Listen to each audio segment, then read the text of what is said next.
Magandang umaga ngayon po araw ng Sabado, January 20, 2024 at narito muli ang update sa lagay ng panahon.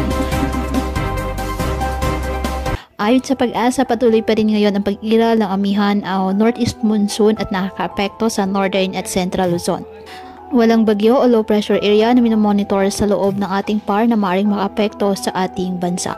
Samantala, dahil pa rin sa amihan, maalon at delikado pa rin pumalaot ang maliliit na sasakyang pandagat sa ilang baybayin pa ng Catanduanes, Albay, Sorsogon, Northern at Eastern Samar, Dinagat, Surigao Provinces, kasama na po ang Siargao at Bukas Grande Islands at ang Davao Oriental.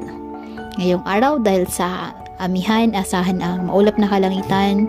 Ngayong araw, dahil sa amihan, asahan ang bahagyang maulap hanggang sa maulap na kalangitan with isolated light rain sa Cagayan Valley, Cordillera Administrative Region at Ilocos Region.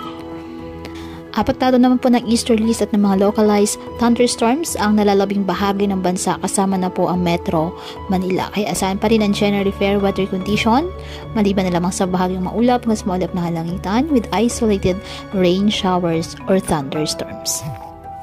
Kaya patuloy po natin na pinag-iingat ang ating mga kababayan sa bantapon ng mga pagbaha at pagguho ng lupa at ugaliin na magdala palagi ng payong o kahit anumang panangga sa ulan sa tuwing lalabas ng ating mga tahanan. At yan po muna ang update sa lagay ng panahon ngayong araw. Muli, patuloy po tayo na mag-ingat at palaging tandaan, God loves you. Stay safe and God bless.